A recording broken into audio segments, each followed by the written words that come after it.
गजपति जिला सदर भकुमा पाराखेमुडी स्थित विजु कल्याण मंडपठारे जिला स्तरीय महको उत्साह 2025 कार्यक्रम अनुष्ठित हो जाइछि। एही कार्यक्रम रे अतिरिक्त जिलापाल फाल्गुनी माझी, अतिरिक्त जिलापाल राजस्व मुनीन्द्र महंगा, शिशु सुरक्षा अधिकारी अरुण त्रिपाठी प्रमुख जोगदे प्रदीप प्रज्वलन कर कार्यक्रम को उद्घाटन करथिले। तेबे एथिरे 7टी शिशु जत्न अनुष्ठानर 120 जन छात्र छात्री अंशग्रहण करथिले। कौन व्यक्ति पाखे जो आमर अच्छी लुकायित प्रतिभा ताकू केमती उजागर करमती आगामी दिन में राज्य स्तर में विश्व स्तर में प्रतिष्ठित हो पारे से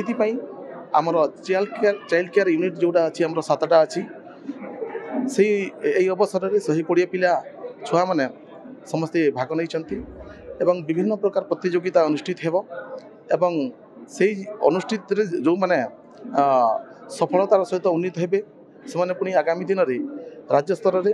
एवं आगामी दिन में नेशनल स्तर में पुरस्कृत कर जो शिशु महोत्सव महको उत्साह यहाँ गोटे सुंदर पदक्षेप जोड़ा कि राज्य सरकार नहीं